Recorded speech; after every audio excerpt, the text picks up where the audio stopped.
Ladies and gentlemen, welcome back to HMP. I hope you've stayed off the moors, but on the podcast because the spooky season in Once Bitten is underway, and today we are covering An American Werewolf in London from 1981. I'm Adam Portress, and I'm joined today by a rotting corpse in the back of a movie theater that he calls an art house, Sweet Sean's and Kovacs from the internet.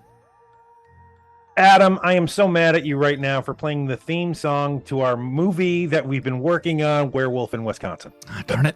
And he's been stalking the tube looking for yet another victim, Bruce Leslie.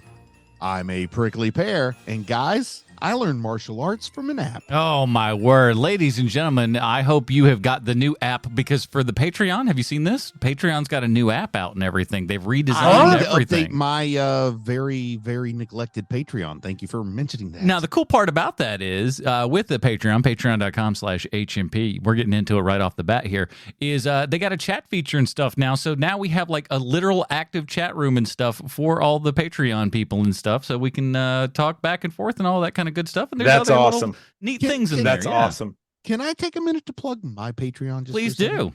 So, I'm down to 8 patrons because I quit producing anime content and took a little break. But I am putting like behind the scenes clips. I'm putting like in progress footage up of this fun little werewolf project I'm working on with my friends and family here around town. And if you want to see those, it's $5 a month. You can go over there and check it out. It's the Bruce Leslie Patreon, Bruce Leslie Anime Dad Patreon. And that's kind of how this whole thing started off here is Bruce has been down the Lycanthrope Alley. Doesn't that sound like also a bar? Well, Adam, is this a good time to mention like how at one point before I just kind of got like a little exhausted. I didn't have enough time to do everything, but I had talked to you about a 13 episode YouTube series. Yes. About werewolves.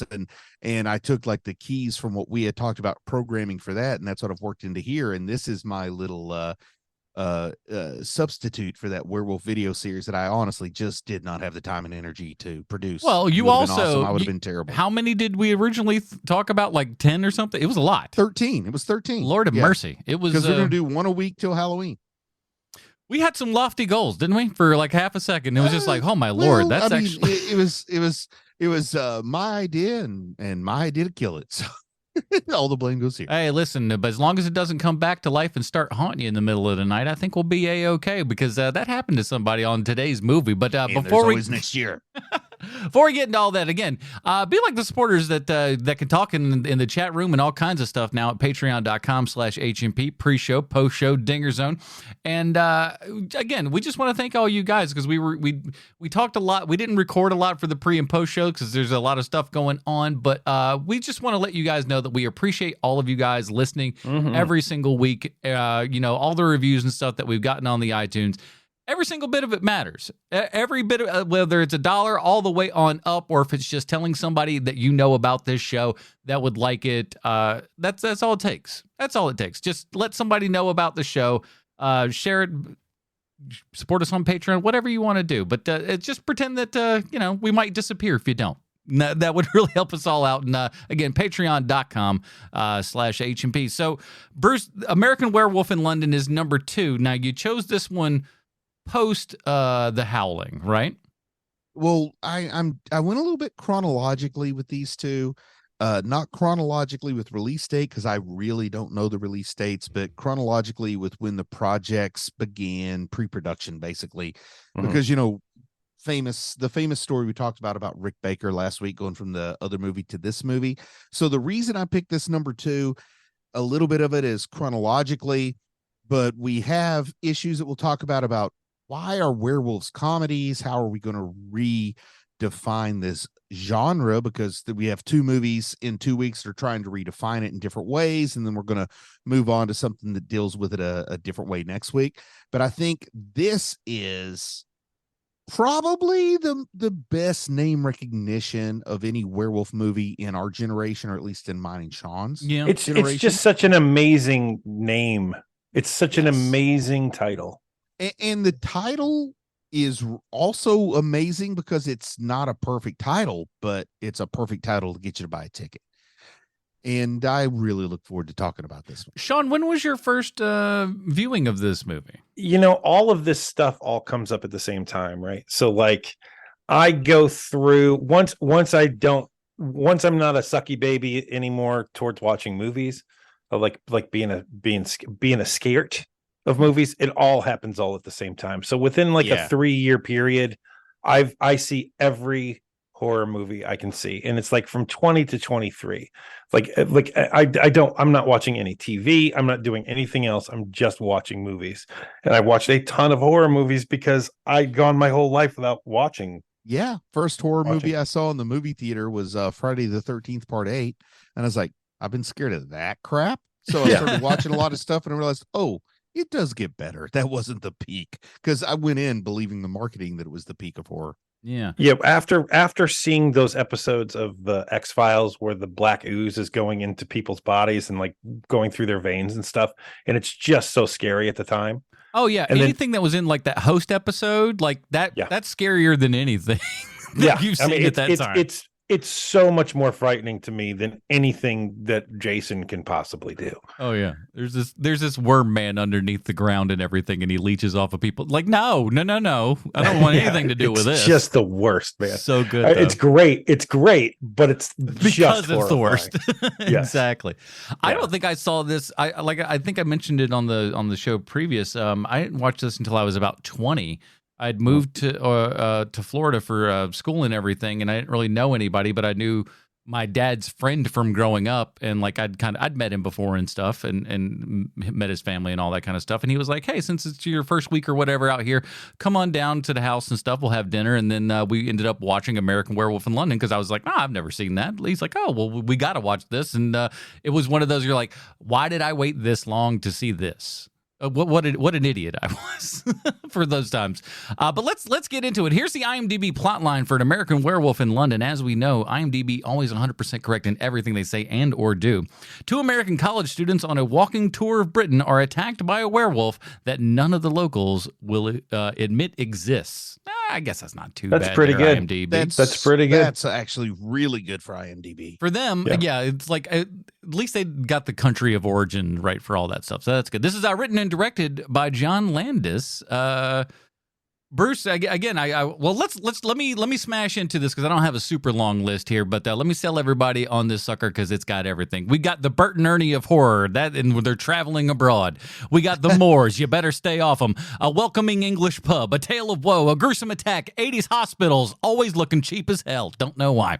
We got bad dreams, waking nightmares that urge. We got a full moon and a werewolf transformation in stark flat light. You'll understand why they got the Oscar. You'll go on a bit of a spree, scare a few folks, eat a few more. A werewolf movie. It's a werewolf movie, you know? Oh, and there's also a machine gun wielding zombie SS guard thrown in there as well. This movie's got everything. It definitely. It is stuff that you didn't know you wanted because you didn't want it. So let's get into it. Bruce, what do you got for us? All right, man. So I have stuff to say in the opening credits because the thing that gets me right off the bat is it's easy now to forget that werewolves were a fallow topic for almost 30 years, 20 plus years. Mm-hmm.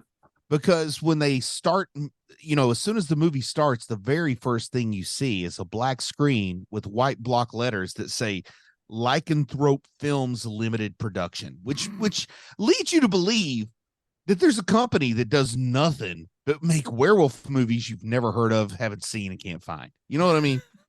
I go into their back catalog. I never thought about that. So the LLC would throw you off if you're just watching it as somebody who is just watching a movie. This is clearly a studio production. So they've made it up just like a gimmick. It's an LLC. It's the thing where, like, if something should happen. Yes, it's that specific movie, but it's it's got that name. It's just got that Lycanthrope Films. You don't see Zombie Pictures Limited on a zombie film very often. That just tells you how cutting edge this was, believe it or not. And for some reason, I'm taken by the fact that it opens with Man City Football Club's theme song, which of course is Blue Moon. I did not know that. Yeah, a very American song to be playing in England. I don't know where Manchester's at. I don't know how far north it is, but speaking of that, though, Bruce, you'll appreciate this. You know what? I've been seeing videos of them singing over in Germany during Oktoberfest. I sure hope it's that 500 Miles song by the Proclaimers. No, I wish it would be. They're singing John Denver. Oh, they're singing Country Roads? They're singing Country Roads. Like, oh, wow. They're literally saying West Virginia every time. It's so weird. But it is a thing there that, like, in giant beer halls and everything, everybody's singing Take Me Home. That has been a phenomenon for a long time, and that is what is referenced in Kingsman 2 when Mark Strong faces his death, and it's time to face death, and he can do anything on earth he wants as he faces it bravely, and he sings Country Roads. Because in Europe, that is the go-to karaoke song for some reason. So strange. Europeans, hearmoviepodcast@gmail.com. What up? And famously, the European singers, whenever it gets to the point that says West Virginia, they always say it, West Virginia. Like they really lean into West Virginia for some reason in Europe. Strange. But I also... Because of our beloved Queen. Yes. Queen Dolly Parton. Oh, yeah. If they made her queen, I would not oppose. I don't think many people would. Yeah, I'm not totally for monarchies, but I'd be okay with. Yeah. What do we got to do to replace both political parties with Dolly Parton? With Dolly Parton, yeah. The problem is once Dolly Parton's no longer there, you're going to have all these fakers who think that they are like Dolly Parton, and they're just not. I'll tell you what, I ain't voting for Loretta Lynn's niece. I mean, what the heck? No. We do get what Shania Twain's Canadian. No, thank you.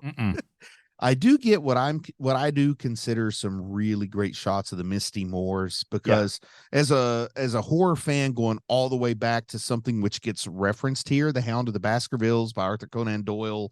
You know, I'm on the record as being a massive Sherlock Holmes fan, and that's the one Sherlock Holmes horror story. Well, these Misty Moors, I could just probably watch like one of those things where they play music for 45 minutes and you look at these shots of the Misty Moors. Like I could sit through there.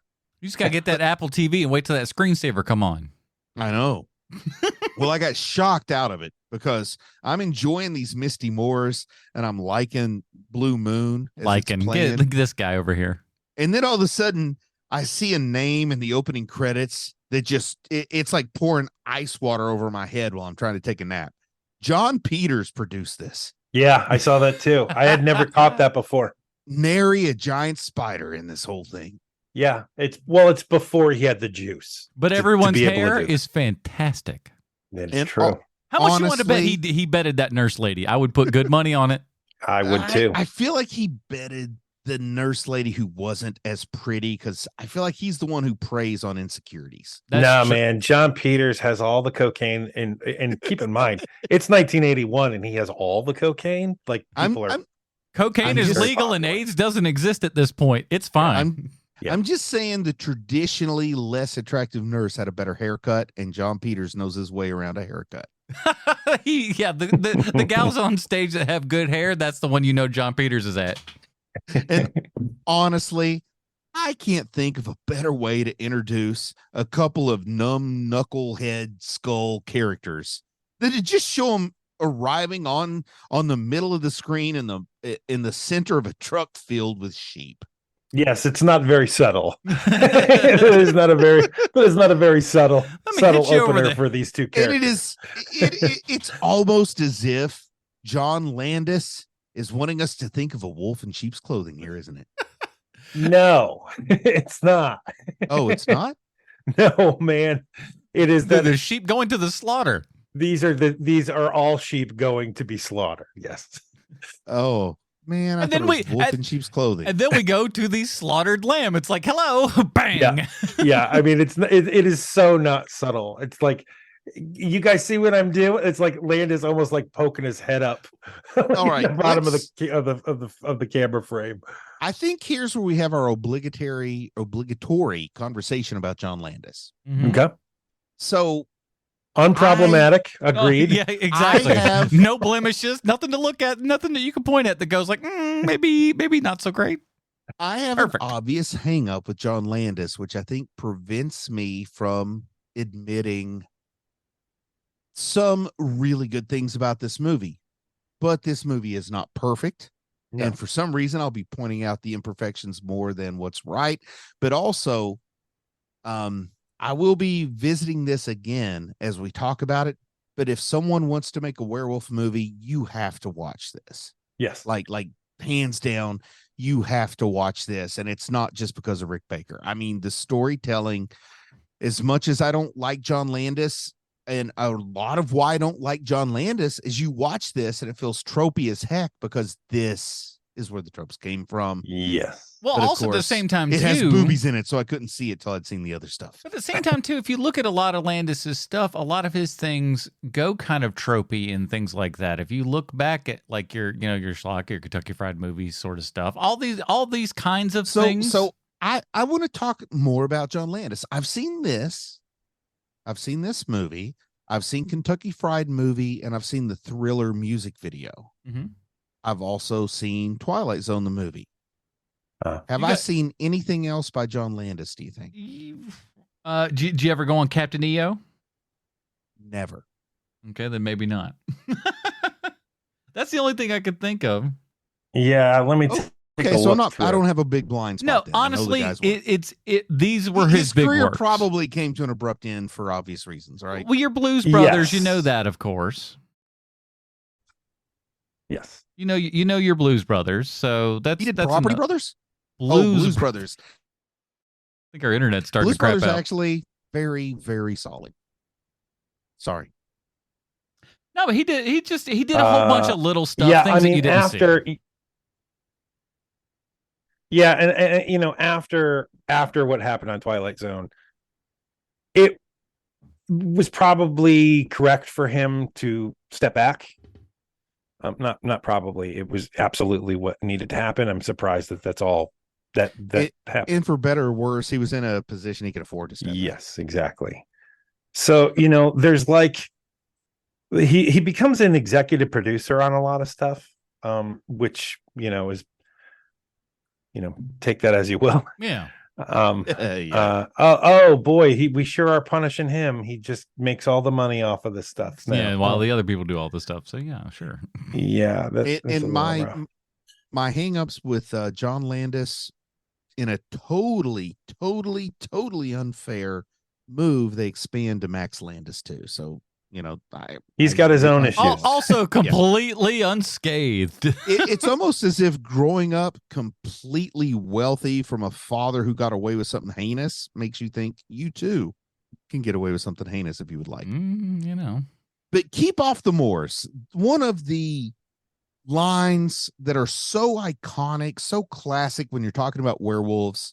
Holy you say keep off the moors, people know you're talking about werewolves. Or specifically this werewolf movie, I think. Well, what I wanted to ask, I know it from this werewolf movie, but this werewolf movie is so referential. I wonder if Keep Off the Moors was in that Lon Chaney movie. So I'm going to have to go back and watch that. I think it is. I think you're right. I think it is. Because it's just I think so iconic. I think it has to be referential here. But there are a lot of things here that are referential of older stuff that I'm going to talk to you more specifically about, Sean, because you're the same age as me. But our generation knows werewolves through this, even though this wasn't the first werewolf movie of our generation. The Howling was. This was the bigger budget with bigger PR and the bigger hit. If I can go backwards just for 1 second, you're gonna know a ton of John Landis stuff. It's just the stuff that's like blind to somebody that's Adam's age, because like who cares? But like he directed Three Amigos. He had directed Three Amigos is a golden classic for people our age, Sean. Right. Spies Like Us, like that's him also. Another golden classic, yeah. Yes. And then Landis got into those did Saturday he do Vacation? He wrote Vacation? No. That's what's his nut? Hughes. Oh, Hughes. Yeah, Yeah, Hughes. I'm sorry. I got Landis and Hughes confused very briefly because we're talking about Spies Like Us. And then there's the big one that everyone knows, which is Coming to America, is another Landis movie. And to be honest, I think the smart thing he did was switching genres. Yeah. I'm also kind of impressed with how successful he was with comedies, because The reason I've always had negative things to say about this is he tried to make it a comedy, and for me, the horror elements work, the comedy elements don't. But comedy is also one of the most subjective art forms on earth. Well, he also doesn't. He like what looking at that interview from 25 years ago with him. What he believes is that he made a horror movie that has funny elements, which is how you should do accurate. It. Yeah. Which is accurate, but everywhere you see this listed, particularly because the time it was made, has it listed as a comedy or a comedic horror, horror comedy. But if it's going to be listed as just one thing, it's a comedy. And I think that's a marketing move because that was so financially successful for Sam Raimi's Evil Dead movies. And I think that's part of why they leaned into the comedy part, because in my personal opinion, the pinnacle of horror comedies, the Evil Dead series. Yeah. I mean, you can't, in my opinion. Just to knit a little, pick a little nick here. And you definitely know more than I do, Adam. So I won't argue. Because I wouldn't say that we really got funny Evil Dead until Evil Dead 2. There's a couple of things in the first Evil Dead, but I wouldn't say you got straight out comedy until Evil Dead 2. You nailed it. Evil Dead 2 is where it shines. Yes, you nailed it. Yeah. So again, more things pulling from this. but you can tell that these two guys walking on the moors here in this mist, you can tell that these are children of privilege, because they say something about having 3 months to spend in England. And no offense to Marty and Rob, because they're dear friends, but you must have already done nearly everything else on Earth if you plan to spend 3 months in Northern England. Because I got to tell you, man, you're awful close to Scotland. And like I said, no offense, but Scotland's a wee bit better for these lads. Well, at least they were like, we've got a couple of places and stuff that we can pop all around to and everything. But like I've strangely known people like this who do not come from money, but like there are just weird people that will just go. Like I went to India for like a month, and you're like, how? This isn't India. That's the thing. It's comfortable, right? But that's what I'm trying to get to. The point is that like there is a level of middle class in America that is like that existed, it seems like, only in the 80s, where like some of the kids that I went to high school with could totally have done this, but they were still just middle class. Yeah. I could not. Yeah. Like there's a middle class line within being called middle class, or like, oh, you know what? I've just graduated high school. I'm going to take a year off and travel the world. And for the record, I entered preschool. It wasn't called preschool. Back then it was called Head Start. I entered Head Start before I was 5 years old. Since that point, I have never had 3 months where I'm not either working or going to school, and neither have either of you. I mean, humans don't do that now. And that's what I'm saying. And it's kind of like saying I got 3 months to waste in rural Arkansas. Like how little do you have that matters if you can spend 3 months just hanging out in rural Arkansas? Because they're in the rural Arkansas of the UK. I got to tell you that. Pretty sweet. And also, guys, I'm well known for having comedy that's not sophisticated. But you got to give me credit that I don't resort to knock jokes, because the first jokes of the movie are some really poorly delivered knock jokes as they're walking around the hillside. Man, you are not wrong. I think the point is that they're bad, though. I don't know that I don't think John Landis goes, I wrote a real corker here. I think that I really think this. I think that he wanted to get camaraderie out of his two actors. And the way he did that was start telling jokes to each other. Just something stupid and corny, and that's probably something Griffin Dunn came up with. Once again, I admit that I have a chip on my shoulder against John Landis, but I think of him as a person who's successful in comedy by accident. Yeah, I don't think he gets it. I think he just gets out of its way. I don't think so, man. I think that you have to have the shots correct. I mean, here's what I'm going to say. No, I am going to sing so much technical praise on John Landis. Yeah. So once the praise starts, I don't pull it back, but I don't want people coming at me for not mentioning the negatives. So I'm getting those out of the way, because we're about to get into Bruce has to swallow his pride and say nothing but incredibly good things about the technical skill of somebody he doesn't really like. He's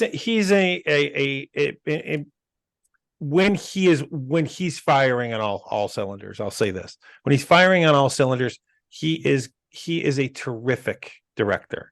Some of my favorite comedies of all time was shot by this guy.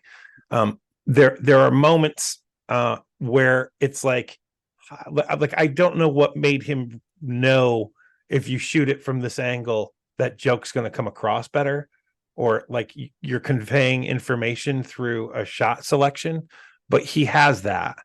And it's pretty incredible to see, especially in a movie like this, where I'm not blinded by, oh my God, it's Eddie Murphy, literally at the height of his Eddie Murphy-ness. You know what I mean? Mm-hmm. Like he's just really smart with his shot selection. You guys know how like tier lists work?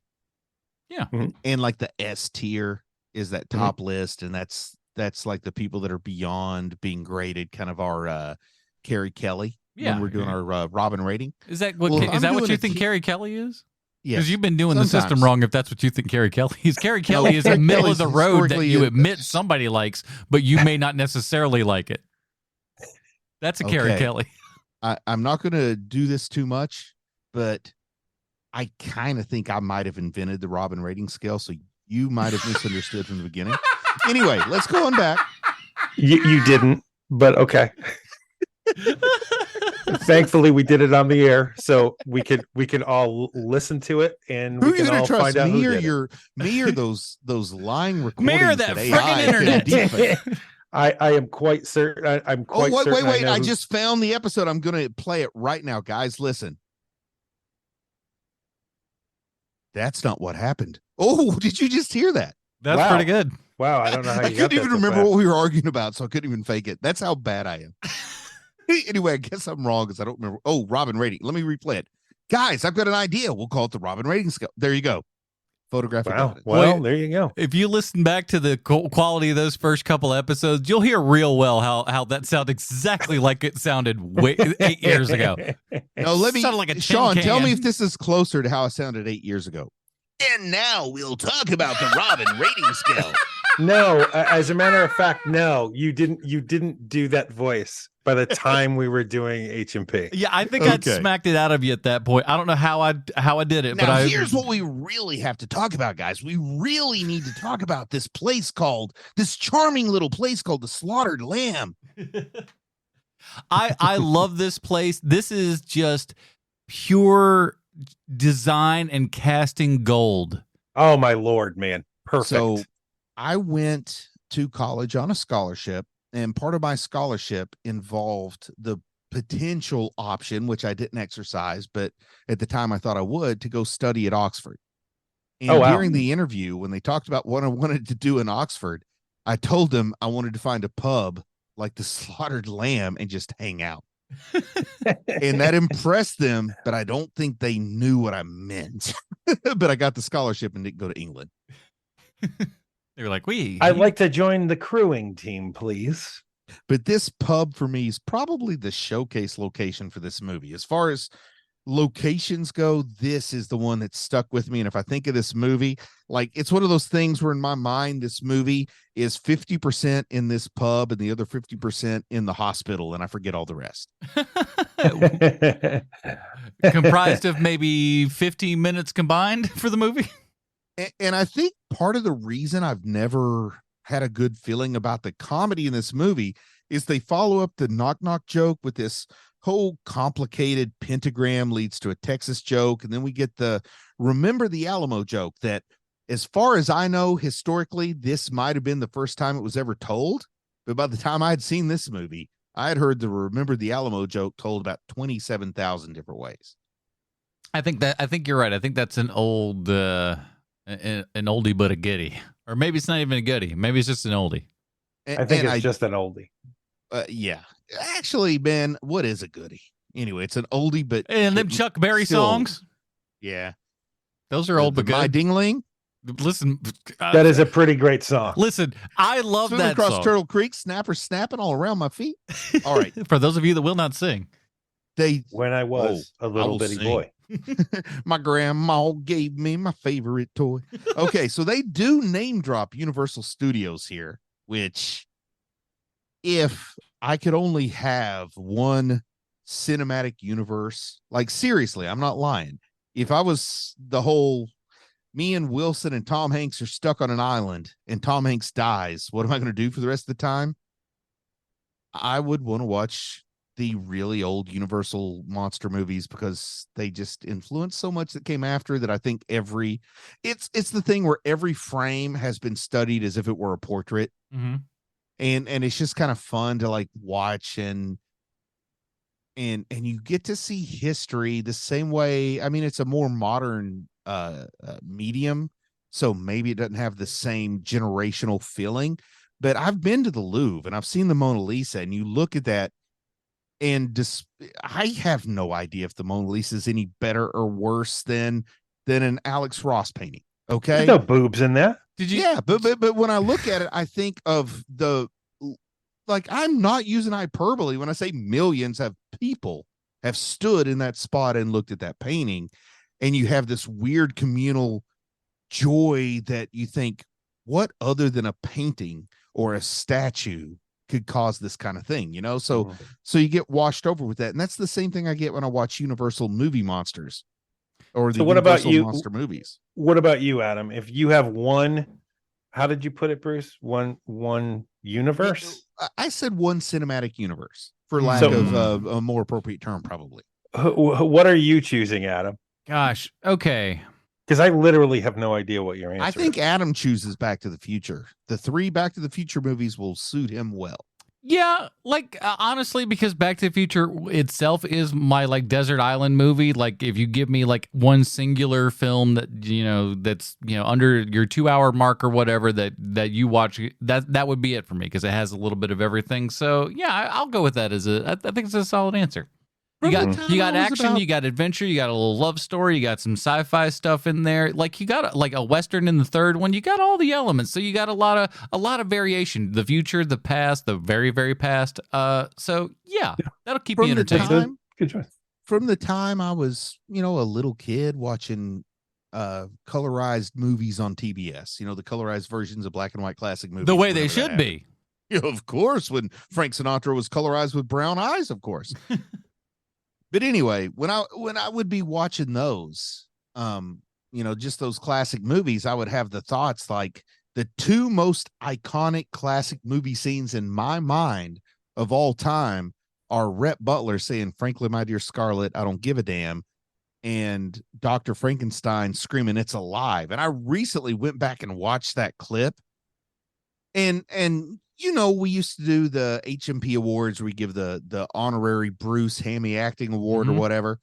If there's a Hall of Fame, you are the Babe Ruth of hammy acting, it is gonna be Dr. Frankenstein's "It's Alive" scene. Oh, I don't know. That is my favorite scene. I love that scene. I don't know if I go so far to call that ham, though. It might just be enthusiastic. Yeah, that's just good. I don't think that's ham. I think that's pure cut steak.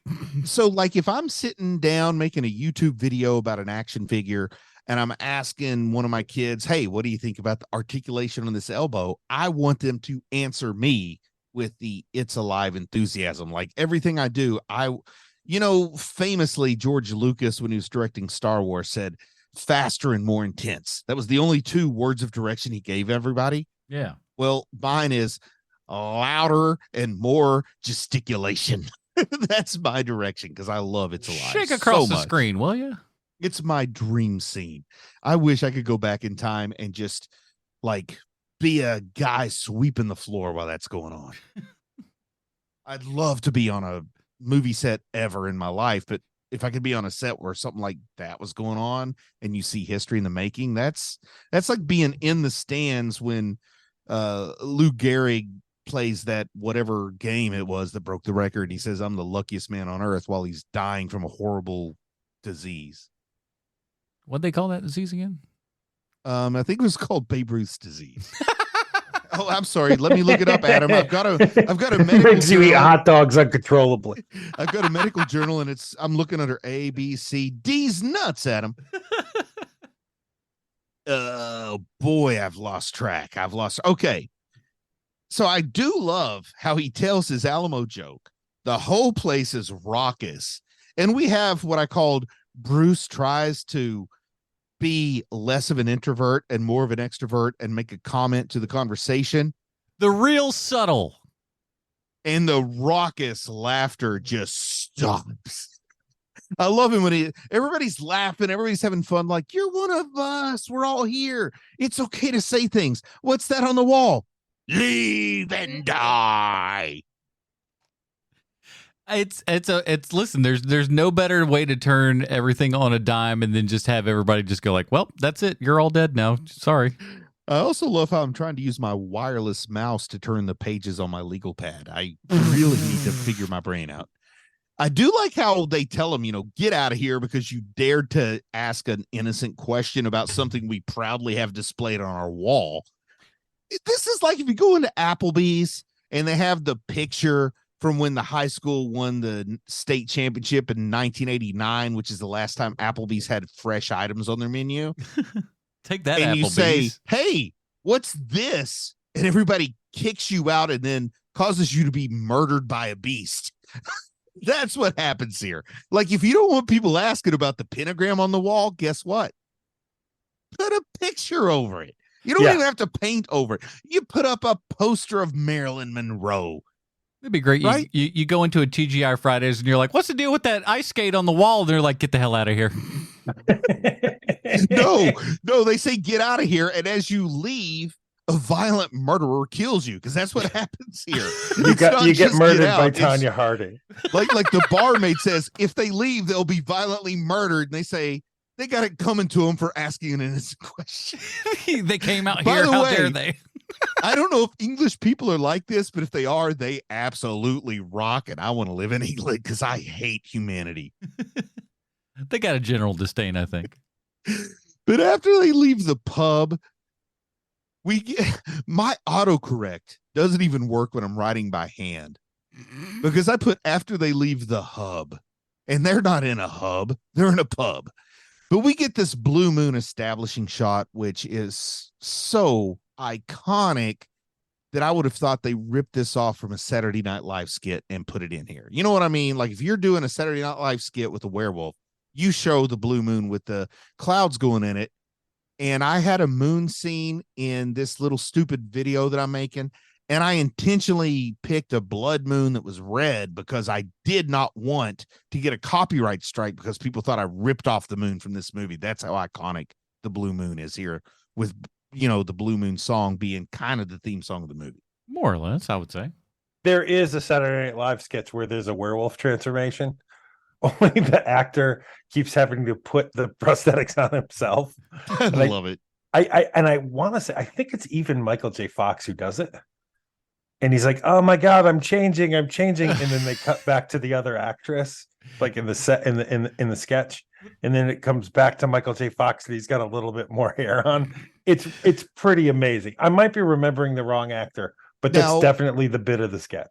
Now there's this shade of blue that's going on after we see the blue moon.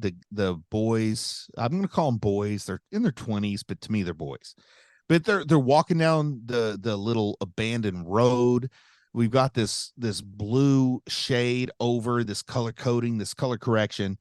And I realized today, like, I've seen this movie not all that long ago, but I realized today that I'm watching it, that I'm actually trying to copy this color correction in my werewolf movie, because to me, that is what werewolf movies are supposed to be instead of your typical brown kind of color correction that you get with most features. And I didn't even know that I'm ripping off John Landis when I felt like my werewolf movie has to have all this blue tint on it.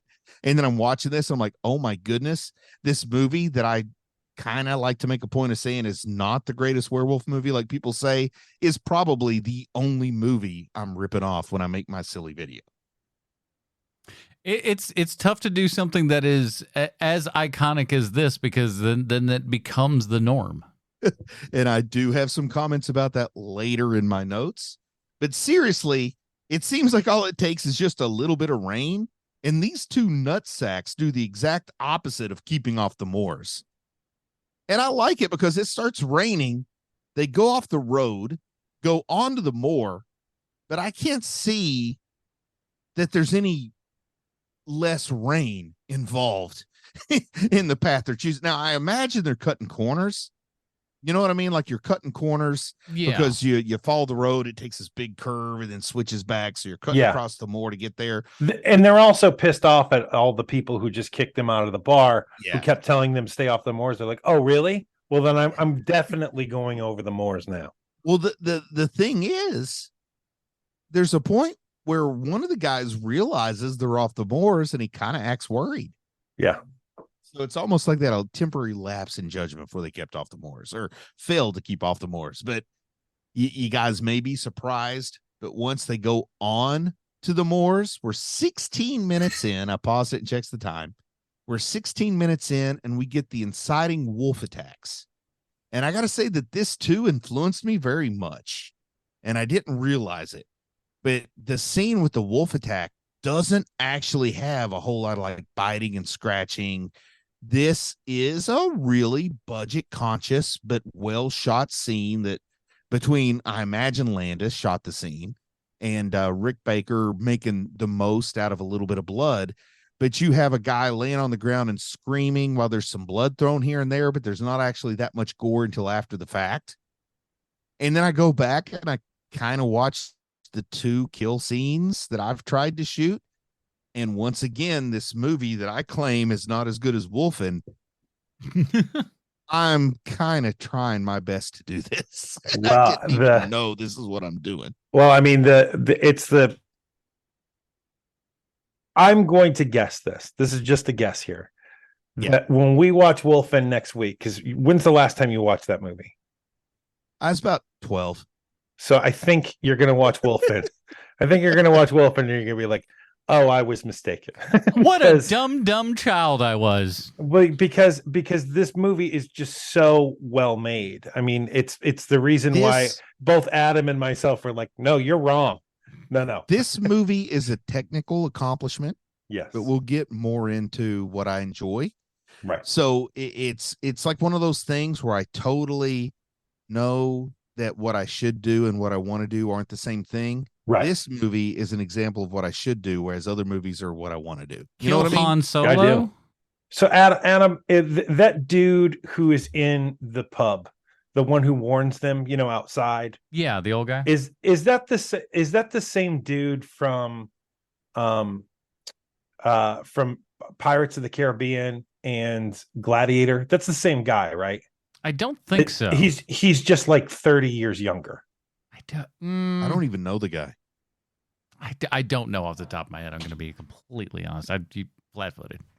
Well, I'm sitting here, and about the time of that inciting wolf attack at 16 minutes, I'm a person who's cursed with a little bit of geography knowledge. And I'm thinking, like, where they're at is not where London is at. But London is in the title of this movie. Damn my geographical knowledge. He regains his consciousness. And once again, the distance involved is much different because America is like its citizens. It's bloated and fat. Takes up a lot of space. But if a person got attacked by a wolf in Arkansas and they woke up in a hospital in Washington, D.C., that's what happens in this movie. Okay. So let's just establish that it's kind of weird. We drag you across several state lines. He goes from the Scottish border essentially to London, but it is London's in the title. You got to get there eventually. David Schofield, by the way. Ah, there you go. Plays the dart player in American Werewolf in London. Oh, that dart play. I love that dart playing scene because I something about darts is so English. Well, he's the guy who's outside the pub also warning them about bad stuff's going to happen to you. He's kind of the guy that caused him to get kicked out, though, because he said, you made me miss my shot. And then he felt both things. So that dude also is in Gladiator and Pirates of the Caribbean. There you go. Solid recognition there, man. I love that. Boom. Well, is it David Naughton is the lead actor here? Yeah. Yes. Okay. Well, he wakes up in an English hospital. And as he wakes up in this English hospital, this London hospital, As a physician, I'm serious. I'm watching this, and all I can think is, what a lucky guy, because wow, there's no deductible, there's no copay. He's got it made. And then you find out that his doctor. But here's what I'm saying. Before we even meet the doctor, I'm saying, wow, no deductible, no copay. And in England, the nurses check whether or not you're circumcised. Like they're having a conversation about his circumcision before the guy even gains consciousness. You know, this is one of the things that I really like about this movie is that they are telling you, they are showing you throughout the movie that these are two Jewish kids. Like they keep doing it throughout the entire movie. Not once does somebody like point and scream Jews, but these are two Jewish kids. Is John Landis Jewish? Yeah. Yes. Okay, because this would be kind of weird if he wasn't, but I kind of thought maybe he wasn't. It would be a little strange. Because I mean, like Spieley, we know Spielberg is Jewish because of his name, right? Yeah. Did you just call him Spieley? Good old Spieley. Yeah, Spieley. Because I listened to a podcast that calls him Spieley. Spieley does his kickstand you ain't never seen before, boy. No, for real though. There's a podcast I listen to that always refer to him as Spieley, and I'm sorry I stole their thing, but it's like it works. But anyway, I just didn't know with Landis. Yeah, like I'm pretty sure Brian De Palma's Catholic. But I mean, you know, with Landis, they drop all these, they drop all the hints in the movie, right? The movie does, but once again, I thought it would be kind of weird if I decided to make a movie that really dealt with how Jewish the characters were. But in the 80s, people like me did that. Right. That's true.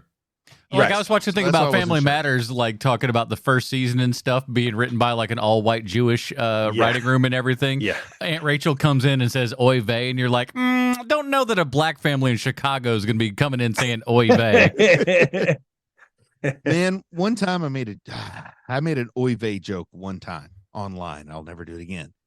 But I used to work, you know, the guy that was the closest thing I ever had to a mentor was this Jewish ophthalmologist, and I worked with him as his like junior associate for a while.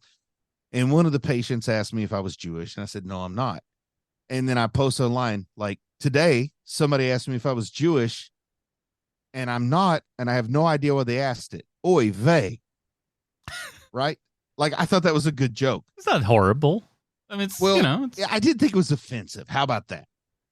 Listen, if somebody's offended by that, they got a Jewish girl that I went to high school with came at me hard, and I had to leave. Oh, it's high school. This is something they're bringing to the table. Yeah, I mean, got problems. This is one of those things where it's like, look, you're bringing your own anger to this thing. Like, this has nothing to do with me. Well, back to the movie. We get another shot that every werewolf movie has stolen. Now, I want to be clear that I'm pretty sure this movie didn't invent this shot, but when people steal it, they're stealing it from this movie. It's like one of those things where like the blues singer you never heard of made a song, and then Led Zeppelin makes the song, and then we're all ripping off Led Zeppelin. But anyway, there's that whole, you know, there's just the whole thing where you've got that like low camera angle moving through the moors here, moving down the trail. I mean, that's such a werewolf movie standard that Wolfen takes to a whole new level, and we'll get to talk about that next week.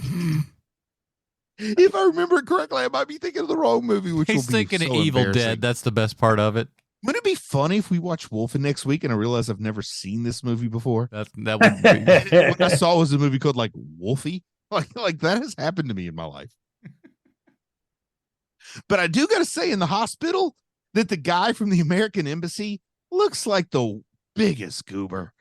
Like, man, this guy from the American Embassy. I don't know what John Landis had against diplomats, but man, this guy is picking up these cats on Sesame Street. I'll tell you. Are you kidding? Are you joking right now, Bruce? You don't know who that is?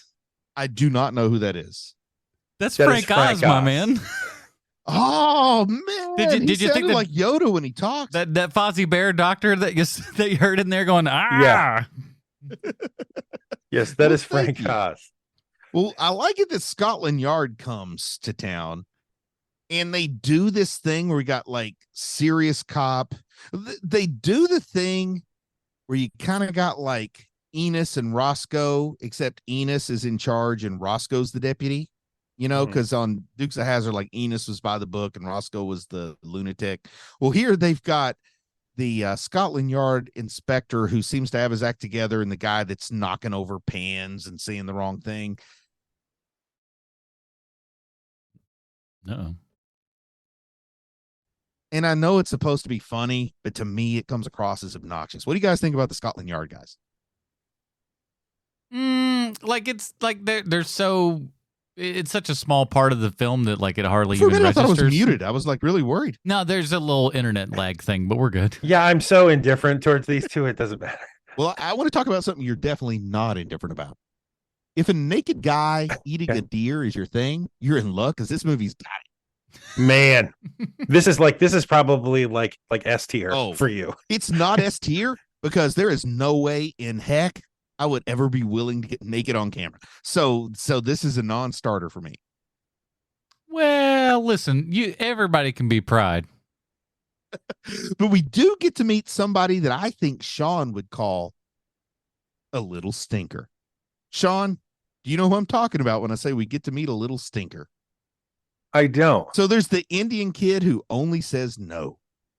That is a little stinker. He is a little stinker. Oh man, he is such a little stinker. Oh, he is a little out stinker. Of place in this movie, but you want to smack him, but he's so cute that you can't. I love him so much. I loved him instantly. Yeah. And then almost out of nowhere, David wakes up. David wakes up in his hospital bed, having been attacked by a werewolf, not knowing where he's at, not knowing what's going on. And before you know it, there's a nurse climbing in bed with him and feeding him with a fork. Now, I have spent some time in American hospitals. I need to spend some time in some British hospitals because I have never gotten rizzed up by a nurse when I was a patient. Yeah, this is like at that point, the second, like some alarm should be going off in your head. As any dude who just sit there, if you were to wake up in a hospital and all of a sudden your nurse is laying in the bed there, spoon feeding you some stuff, you best, look around because something's going down. I've got to say that this is maybe the worst thing that John Landis has ever done on a movie set because the expectations that I have now for a British hospital are so high. How dare he? I want to go to Britain just to get hurt to go to a hospital to see what might happen. I think John Landis really supported national health care, and he thought if he put the nurse in the bed, there's not much that congressmen pay attention to, but having extramarital sex with a young person, that gets their attention. I'll vote for that. That is true. National health care gets you rizzed up by nurses. Now, we do have a nice flash of horror makeup in this dream scene. Can we go back to the nurse for a second? Please do. Because she has had one hell of a career, that lady. Because it was killing me while watching it. I couldn't figure out where else I knew her from because I hadn't seen this movie in a million years. However, I have seen the movie Logan's Run, and she's in that. And she is also in The Avengers, the Joss Whedon Avengers. No way. Really? Yeah, she really is. Huh. Yep, she's part of the world security in the Avengers. How about that? I tell you, I like this. I can't believe. I'm surprised at so many of these little weird character actors and stuff that were in this that we're finding out here. That's cool. I know, man. It's kind of it's kind of like, but this is one of those movies too, right? Where it's like, oh man, I had no idea that person whose name I don't know is in this. Oh, here's another person whose name I don't know is in this. Now, it's interesting that you guys pointed out to me that Frank Oz appeared, and I didn't know that Frank Oz appeared. And we even mentioned Bert and Ernie earlier. Mm-hmm. But then we got... Well, that's why he said it. Yeah, but we get this Muppets. We get Miss Piggy and Kermit on a TV screen. And that is not accidental. Right. It's not accidental, but also in 1981, and I just don't know how well you guys... are familiar with the context of this, but in 1981, the Muppets was a very British show because you may or may not know this, but the Muppets got life courtesy of BBC, and then BBC exported it to ABC, I think. So it was a like nobody wanted to give Jim Henson a commercial show. I mean, he was doing well with the Children's Television Workshop, and he couldn't get a commercial show in the US. So he went to the BBC, where commercial shows are still public broadcasting. and it got successful enough that he was able to export it as a straight up, what the Muppets are today. So very British in 1981, in my opinion, unless I'm wrong. Like this could. Well, no, you're right, because it's the same production company that produced Space 1999, and it's Pigs the same in Space. company. No, I'm not kidding. No, Like, no, I Space believe you. 1990 That's the one that had. Did it have Ernest Borgnine? Who was in Space 1999? It had an Ernest Borgnine type. I don't remember who it was. You're close. It's man, I can't remember his name right now. Keep going. I'll find it. Well, anyway, we get the Nazi mutants, and the Nazi mutants coming in during the Muppet Show. It's a very, very quick thing, but it sticks out in your mind as if it's much bigger than it is, or at least it sticks out in my mind now as if it's much bigger than it is. And the Nazi mutants are my least favorite part of this movie. They just don't make sense. Well, it's a dream. And also, this is another thing informing you that this is a Jewish kid. Because if you are a Jewish kid, these are the things that give you nightmares. Sean, I applaud you, because you just made so much more light shine on this scene that never made sense to me. I always thought that there was more story to it that got cut out. No, because it's literally just. I mean, a horror movie needs to be 90 minutes long. Do we talk about this? I don't think we talked about this because I wanted to last week, and then we ended up talking about other stuff. But a good horror movie, particularly in this time era, needs to be 90 minutes long, because you need to show double features at the drive-in, and you want people leaving by midnight. You're starting about at 8, so you want 3 hours of movie, a little bit of time for people to get parked and settle, a little bit of time to get out, a little bit of time to get concessions. So you want these 90-minute movies. This movie's 137 minutes, which tells me it's a 2-hour movie you had to cut down. So I almost wonder if there was some lore about World War II and the Nazis, and the werewolves helped defeat the Nazis or something, or maybe they empowered the Nazis, or the Nazis brought the werewolf. But I feel like John Landis had more story that got cut, but this was kind of a cool effects scene and expensive scene, so they kept it in. Yeah, from my understanding, he just wanted, like, it was a cool dream sequence, and like they had these these great designs and everything. So much so that the face of that creature is the face for Rick Baker's Metamorphosis book. The slipcover neat. has that face on there, that kind of alien looking. One of the 4 faces that he made. That's awesome. Pretty cool, man. Very, very neat. And so, but yeah, all that stuff, again, that was more just like, hey, we're gonna. But Landis was also kind of. I'm not sure if he was known for doing this, but that kind of like little reversal sort of thing is like, you think you're doing this, and of course it's a trope in horror movies: dreaming, wake up, and then the double fake out and stuff like that. It's just quality. Well, for some reason, I feel like this Indian orderly. Now, did you guys notice the Indian orderly? Do you know who I'm talking about when I say the Indian orderly at the hospital? No. He's the guy that delivers the food. The nurse starts saying, before we see David in the hospital, the nurse walks past this guy in the hallway, and she says, "How's he doing?" He says, "I don't know how he's doing. I just deliver the food." Yeah. Now, he had like these long sideburns and a mustache and what looked kind of like a Jerry curl. And I started thinking, like, this Indian orderly may have been the influence for Samuel L. Jackson's look in Pulp Fiction, because Quentin Tarantino was known to watch a movie or two. I don't know. If you look at Sam Jackson's hair in Goodfellas, you'll go, oh, I see why Quentin Tarantino did that.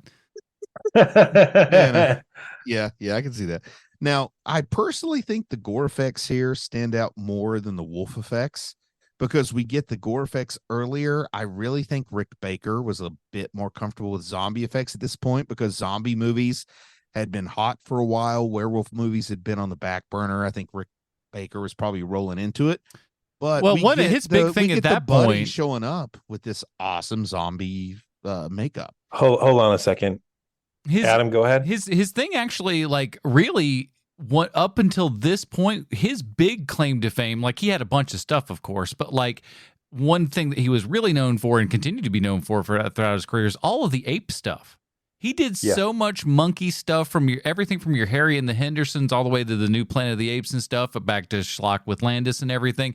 The guy's been doing monkeys and stuff forever. So like Werewolf and stuff, not too far of a stretch off for him. And I don't Adam, think. where does he come? Where does he come from? Like, where does he get his start? He's California. I think he's born in California, if memory serves off the top of my Right, head. but I mean, like, is he doing all this stuff on his own, and he's just doing it independently, or is he in somebody's shop? I mean, it's Rick Baker's studio. He worked for indie horror, and studios wanted to get some of that sweet money. So what did he work on? I'm thinking he probably did like Savini was doing the Romero zombie stuff, so maybe he was doing the other guy. Well, the thing is, the guy that did the Living Dead, Return of the Living Dead stuff. Well, that's also Savini's buddy as well. So the big thing is this is like Baker's been doing makeup and stuff literally since he was like 12.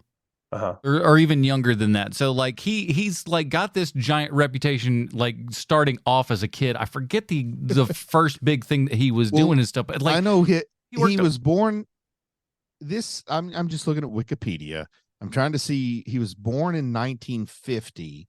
So at 21, his first credit shows up on Wikipedia, 1971. He's 21 years old, and there's a movie called Octoman about someone who's a half man, half octopus, that he basically co-created the character design with a person who named Doug Beswick, who's probably the guy who brought him into the industry. And then he goes straight to The Thing with Two Heads, which Rosie Greer. Wow. Once you do The Thing with Two Heads, you've got industry contacts, because that was it's 1972. It's not remembered, but in 1972, it made a splash. And then from there, he goes to do Schlock, and the rest is history. Mm-hmm. But his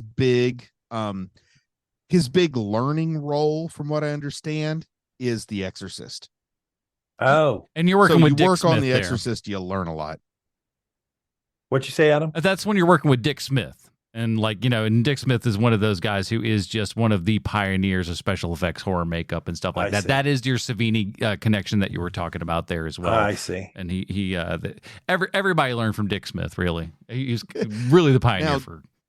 You guys may not remember this controversial role, but there was a movie that Robert Downey Jr. was in called Tropic Thunder. Amazing.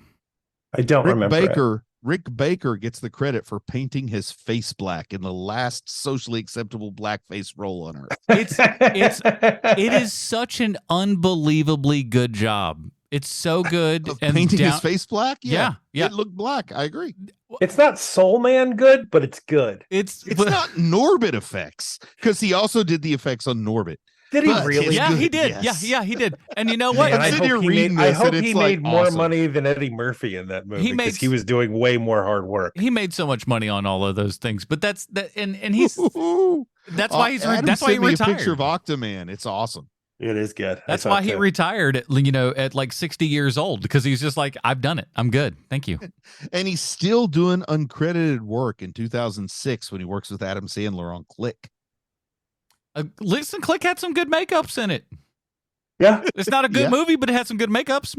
How does Rick Baker not get credited for some doing make-em-ups? Yeah. Because you don't want your name on a Sandler flag.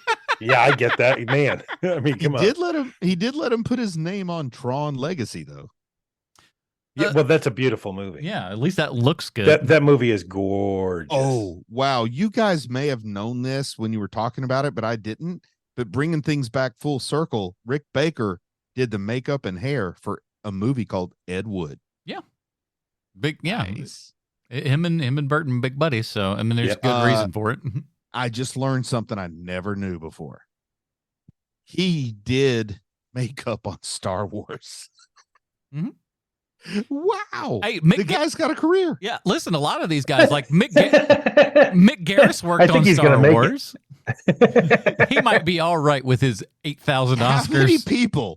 How many people on Earth in the history of humanity were on set for both Star Wars and Norbit? I mean, think about that for a minute. He did Star Wars and Norbit. There is no other like he's got to be the only person who worked on Star Wars and Norbit, right? Well, you know why he and Octoman. Well, you know why he worked on Norbit, right? It's because he worked with Eddie all those other times, making him in all those other films, including like your Nutty Professors and then your Coming to America. It's like he did all that stuff with Rick forever. It's one of those things where, as a non-Hollywood person, you think he made some prosthetics and some suits that were durable goods that every time Eddie Murphy used them, he got a credit. You know what I mean? Yeah. Because, I mean, you make a hat and that hat shows up in multiple movies, you get credit for making that hat for multiple movies. And how many days happened there? Adam, how many days do you think that Rick Baker was on set of Norbit? 6. I'm going to say 0. He probably. It's Please, like K and man, I don't got much, Sean. It's like my K and life B, is not as know? exciting as you think. Let me have this. I'm sorry, I didn't realize that was part of the dream, is that he was there on set every day. I'm sorry. Yes, not every day, but like at least once. You know, it's like, oh my goodness, Eddie's nose is falling off. Call Mr. Baker. He's on set. Don't worry. So Eddie Stop Murphy the presses and give that man some spirit gum. Eddie Murphy just turns around and goes, Rick, can you fix this? And Rick goes, absolutely, Eddie. Well, man, I got to tell you, I had some more notes, but forget that, because I got to just move straight to something, because that the NHS is really something. I know we got some UK listeners, and I know that in the UK, it's easy to complain about the NHS, but you've never been in our system. All right. Because in our system, nurses almost never take you back to their apartment. Almost never. Especially the and hot no ones. copay and no deductible. And you go to a nurse's apartment and take a shower with her. Now, if Blue Cross Blue Shield could do that, I wouldn't complain about my premiums, but they don't do that. Not with the nurses I've seen. I ain't going home with none of them. Hey, man. Again, this might be. I paid for a nurse shower. I get a nurse shower. I don't care what that nurse is like. This might be the biggest atrocity that John Landis has committed on a movie set, because this is putting the expectations way too high on nurses across the world. Now let's turn the tables and say you're a British nurse, Sean. Okay. So picture yourself as a very attractive 25-year-old nurse in Britain in 1980. Done. Do you think taking an injured drifter back to your flat's a good idea? A foreign one, no less. Yeah, one that also is not proving to be very talkative. And you already mentioned this before, Sean, but I just want to bring it back up again. HIV hadn't hit yet. Right. And I realized that because she's in her 20s and she said she's had 7 lovers. And that was unheard of in the 80s. Now, in the 60s and 70s, 7 lovers was like, what are you, 12? But in 1980, 7 lovers was like, geez, Grandma, were you a slut back in the 30s? Yeah. I mean, in the 80s, I don't know that people born before or after can understand this. But in the 80s, we were like, if you do it twice and don't get AIDS, count your blessings. Like, is that a fair thing to say, Sean? That is what it felt like when I was in high school. Yes. Yes. So when she says she had, and I'm not talking about what people really did. I'm talking about what people said they did. Mm-hmm. And in the 80s, nobody said they'd had 7 lovers at age 25. So when she just comes right out with it, I'm like, oh yeah, this is before HIV had hit when they were. It doesn't, for some reason, it doesn't matter how attractive the person is. When the word lovers comes out of your mouth, I'm bummed out. Lover. I think it's probably because of that Saturday Night Live sketch, but I couldn't really tell you. But here's the thing: that man, feels like that word just bums me out. That the sketch comes from a real place, though, you know, because never to that degree, of course, but we've all met somebody like that, you know, refers to themselves or just as that weird kind of creepy couple. Yeah, that thing exists. If I was writing this, she would have said, only 7 cabbies have ever given me a ride to Pound Town, if you know what I mean, and I know you do, and then slap him on the ass and wink. That had been written in 1994. Had to wait a little bit. Van Morrison. Oof. One of my favorite English singers of all time is Van Morrison. And Van Morrison's Moon Dance, I got to say, it does make everything better. And This movie, there's a lot of ways to tell it's big budget, and when it comes to horror, big budget can so work against you. But the one of the nice things is they spend a lot of budget, I think, on music, because we get good, strong, recognizable, expensive music in this. So there's a weird part of me that's like, if he's paying a lot of money for music, then they got to work a little harder on the effects. So I don't know that, like, I don't think that we were at that era then that we were really commanding high dollars for needle drops within movies. It's still a lot of money, but not nearly like it is now. Yeah. You're right. But I will say, in 1981, if Charles Band was making a movie, it would not have had Van Morrison. But at the same time, definitely my point of comparison. Van Morrison was probably on a Universal record label. Also true. So this is probably all music Universal yes. music. Yes. Yeah.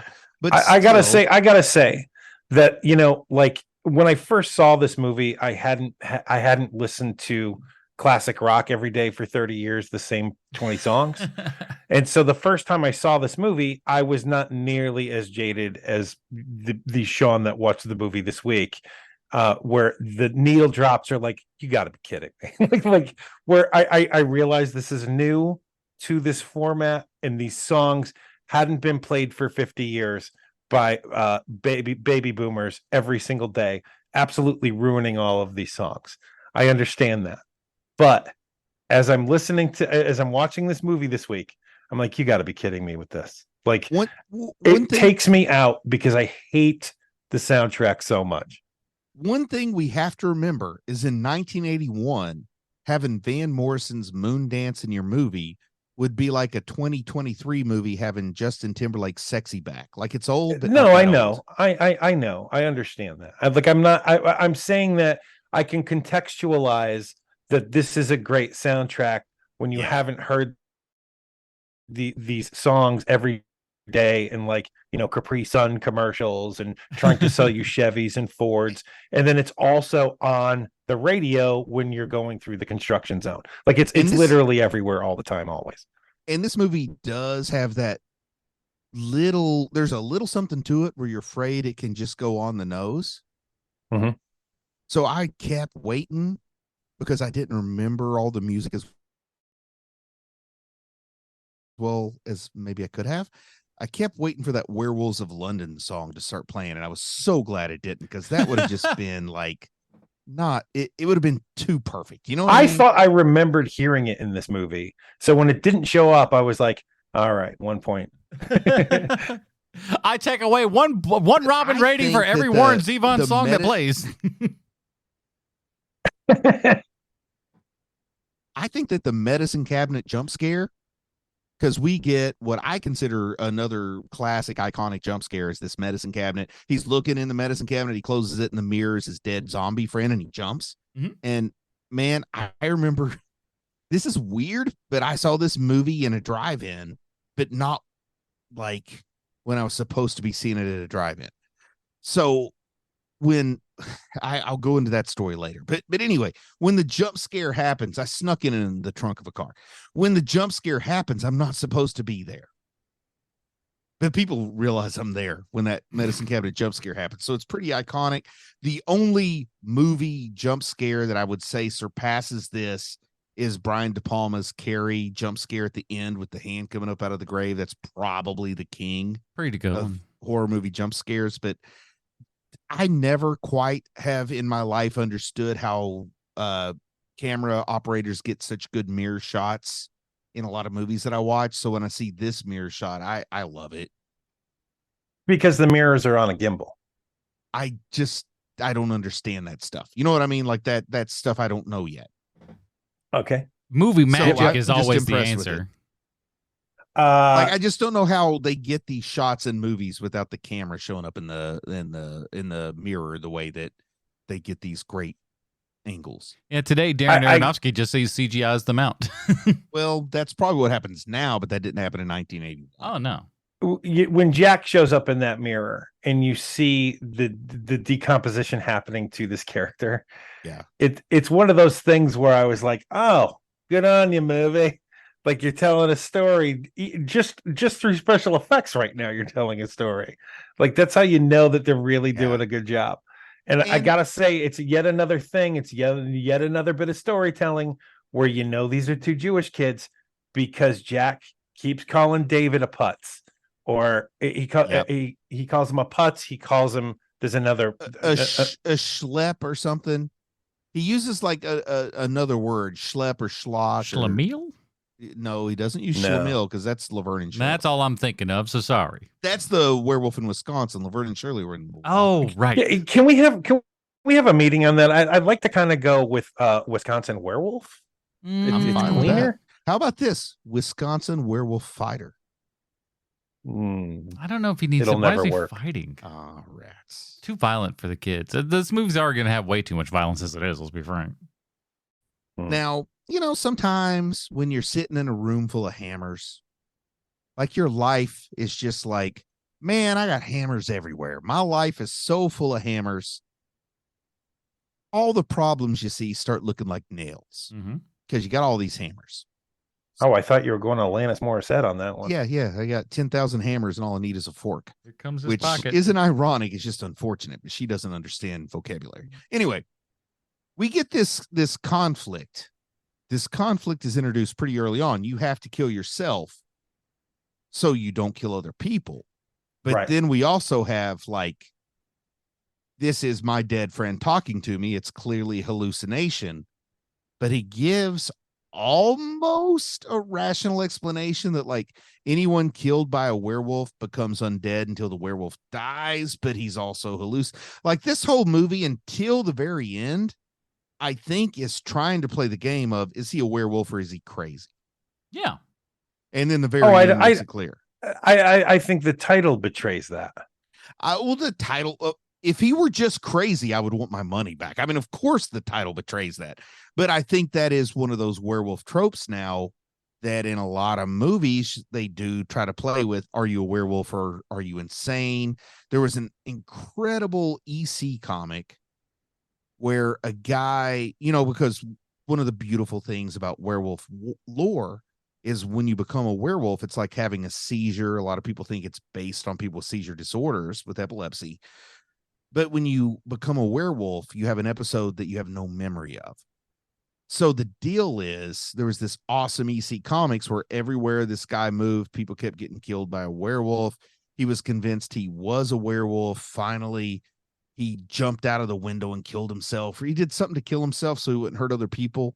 And then you realized his wife was a werewolf and she kept moving everywhere he moved and she was the killer, not him. Ooh, sneaky. That's pretty good.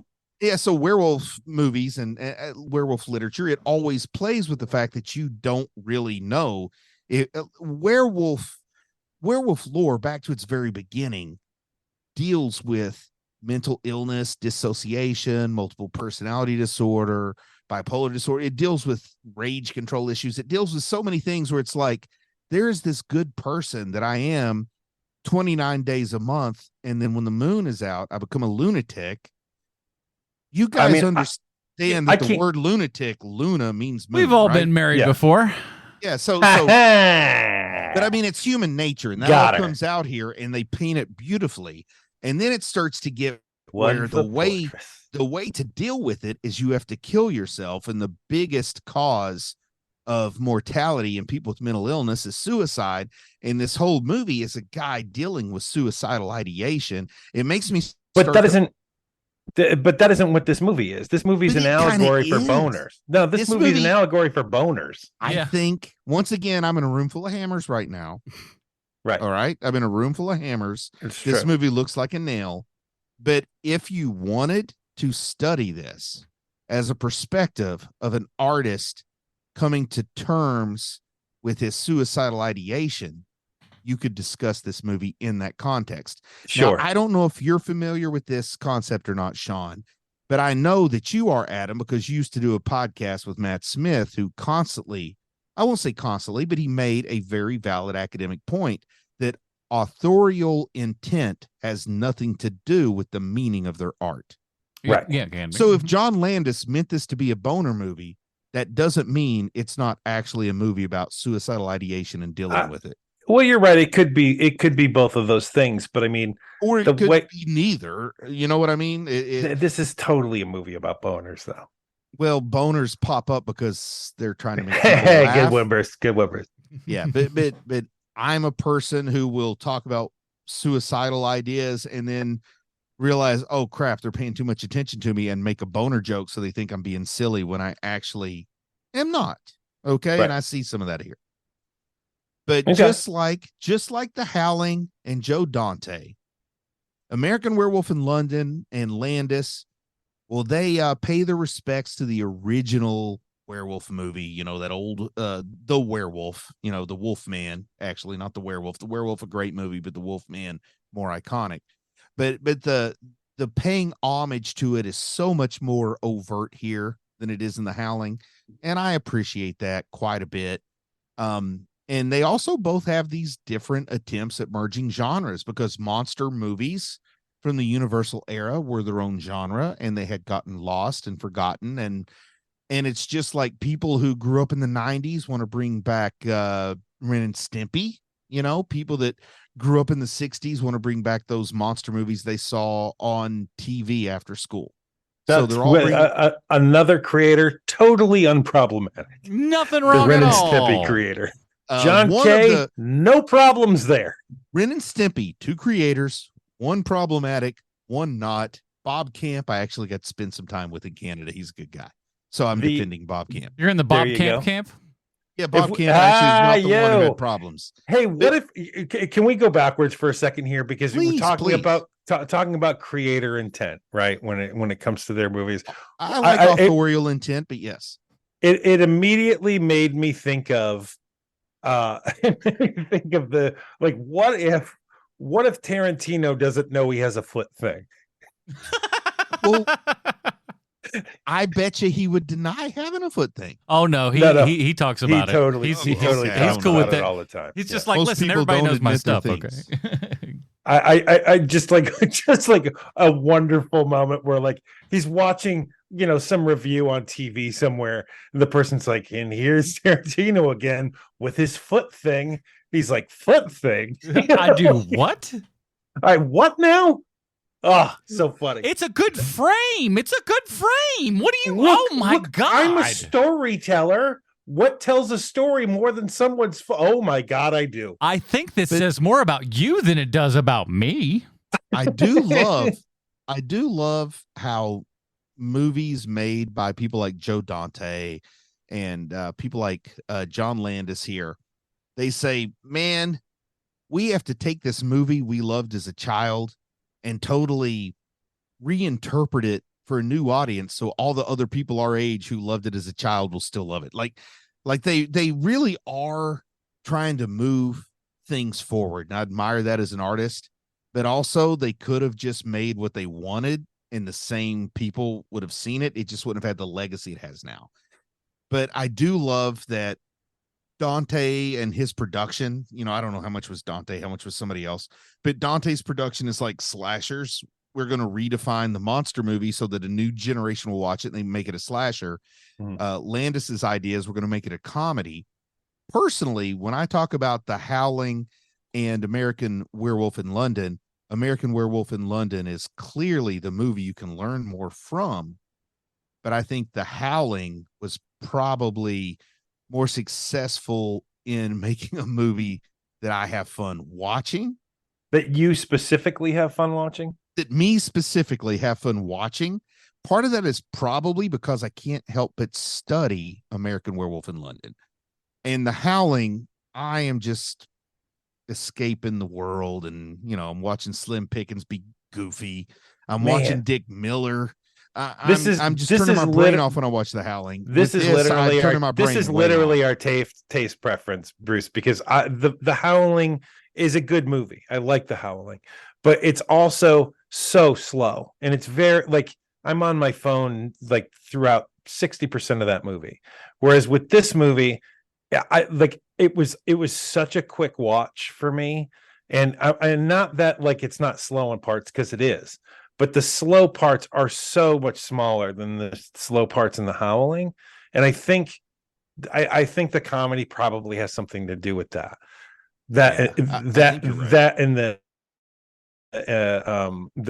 Just the fact that, like, there's so many times where, like, because it's just the way I watch movies anyway at this point, where like at times I'm not watching the movie for the story. I'm watching it for like, oh, that's a good choice. I Like think you the that kind of American, thing. I think the American Werewolf in London could have been the werewolf movie equivalent of what Halloween was for slashers. Uh-huh. If Landis had just made an incredible, beautiful horror movie and had backed off on the comedy. I think that what I find amazing about this movie is that despite it being called a comedy, that it's way better at horror than most horror movies, and its comedy is dated to me. It's a style of Sure. comedy that doesn't translate so well to modern time. And also, I'm more prone to a broad comedy like Dick Miller makes me feel more comedic joy in The Howling than any comedy does here. But you're right, this is paced better because Dick Miller, unfortunately, is not in every frame of The Howling, which would have made That it is the greatest that movie is of all time. unfortunate. That It is would have made it the unfortunate. greatest werewolf movie starring Dick Miller of all Dick time. Miller's The Howling. If he played both the werewolf and the damsel in distress, I would buy 2 tickets and sit in 2 seats and watch it twice. Man. Which is exactly how it works when you watch a movie twice. I don't know why I said that like it was something special. All right. I mean, is there any other way to watch a movie twice than buying 2 tickets, sitting in 2 seats, and watching it twice? You could skip a theater and just go watch the next one and break the law like a lawbreaker. Yeah, what's They the best way to steal a bunch of movies from a movie theater, Adam? Please continue. Just sit up front. Ain't nobody messing with you up front. Just roll up there. Just go into the projection booth, grab the reels, and run. That is not how it works anymore. Oh, shoot. Grab the solid state drive and run. Good luck. Okay, there's something that happens here that I feel like for 1981 is a stroke of genius for someone who grew up in America. And we go back to the pub. We go back to the Slaughtered Lamb. And when the London doctor comes in, he is just as out of place as the Americans. And I think that most American directors would not understand that England functions like our own country. You know what I mean? That a person from New York City is just as out of place in rural Arkansas as someone from London would be. Oh, yeah. Right. And they communicate that really, really well, because this London guy goes to the Slaughtered Lamb. And I would say that the doctor probably gets along with him even worse, because he walks in and orders a Campari and soda, which, I guess it's a comedy, but it's like the 1980s thing where Julia Louis-Dreyfus goes in that Christmas vacation movie, and like she expects Applebee's to have some weird kind of Manhattan martini or something. It's like that old joke, but it's something that seems natural when an American director is setting a scene in rural America. But I just admire that he was able to have the perspective to do that in 1981 in this movie. Yeah. And I also really kind of wish I could be a handsome older man like this London doctor. He's a good looking guy, you got to admit. Meanwhile, I look like a broken, busted down Jack Black, which is really saying something, because Jack Black ain't exactly the peak of physical fitness. He's not top notch of the physical. Yeah. Somebody told me I look like an older Jack Black, and I'm 4 years younger than him, you SOB. He got Jack Black money. Yeah, that's true. Yeah. I got John Gray money. But when we get to just all of the changes and stuff from obviously the big turnaround change and everything, just like that's what shows me that this movie's like so much better than The Howling, where The Howling is all done The Howling. They all sound the same, these damn movies. But we got The Howling, The Haunting, the everything's the same. But this Howling is done in darkness. This is done in the stark light of an apartment. That is insane. That much of this is in broad daylight. This is so early to special effects, and to have this happen in what is this, 81? 81. It's 81's insane. when it was released. It's insane that this is happening in 1981. just the mechanics that they built for everything. And Rick Baker's book Metamorphosis has got his like sketches and initial drawings and stuff, and the painting of the werewolf that Rick Baker initially did, because he ain't just doing all the creatures, he's an arty boy too. He designs all of this stuff and paints it and everything like that, and then does all the physical crap too, which is amazing. But just seeing like how many people were on set just pulling little wires and just off frame, because that apartment seems like so real in such a big, place that's empty, and he's the only person in it. But like, there's so many people that are doing 8 gajillion things while this transformation is going on and stuff. And there's a reason why. Like, I want to say the year before this was when they initially. I'm trying to remember what movie it was where they were like, bro, we gotta give out like the proper makeup Oscar, and that's where the best makeup for award came in, and that's where this is the first one to win it, and there's a good reason why. Oh, really? This is the first one to win an effects award. Mm-hmm. Now, makeup award. Oscar. Did it win a makeup award or an effects award? Makeup awards, because it was like for best makeup effects. You know the story about best makeup, Sean? No. David Lynch makes the Elephant Man. I couldn't remember what the film was. No, there was no Oscar for makeup. That's my point. Is that after that, the Academy's like, oh my God, we need to give this guy an award, and it doesn't exist. So we're going to create an award, and then Rick Baker gets it. Yep. Wow. Because, they're equally artistic films. Listen, I enjoy the Elephant Man. The makeup job in the Elephant Man is spectacular. There's no doubt about that. This movie stomps when on I say that one they're by a equal million ways. movies, my joke is this movie doesn't stack up to the Elephant Man. That's my joke. I'm sorry if I know what you meant, and you're wrong. The Elephant Man's incredible. I love that movie. This, as far as from a makeup perspective, this stomps the crap out of the Elephant Man. Sorry, but it does. The scariest movie I ever saw in my childhood was The Elephant Man. The only movie that ever kept me from being able to sleep at night was The Elephant Man. But because of Tony Hopkins, that's the real reason. He don't tell you that. Yeah. I am not an animal. But we do I'm going to go ahead and move us to the wrap up, because, man, I could talk for 7 hours about this movie, and it wouldn't all be good, and it wouldn't all be interesting. But we get Rick Baker's transformation. And this is the werewolf transformation, that, to borrow a phrase that Sean introduced me to, of course, the context is Chris Rock.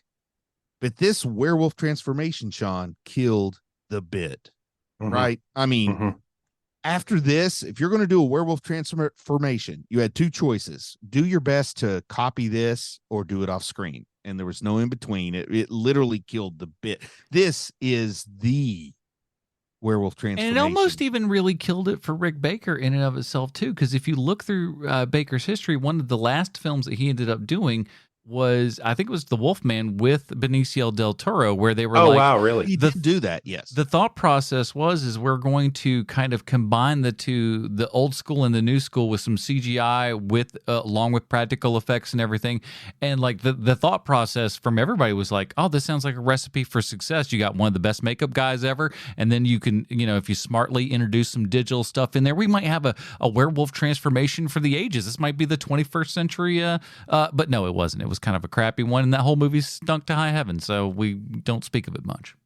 I was going to say, having Rick Baker work with CGI is like having Frank Sinatra work with auto-tune. Like, what's the point? Well, it was the thought process was, it's like, oh, it'll just like accentuate, the physical stuff, and if done correctly, you can do that. But yeah, I mean, Star Wars does that all the time at this point. They didn't hear though, so. But you guys can clearly see where Baker and Bottin were on the phone with each other, mapping out these werewolf transformations. I mean, it was basically one blueprint that the 2 men executed, and you see all those similarities, but it also becomes clear that Rick Baker's the one who really understood what we're going for.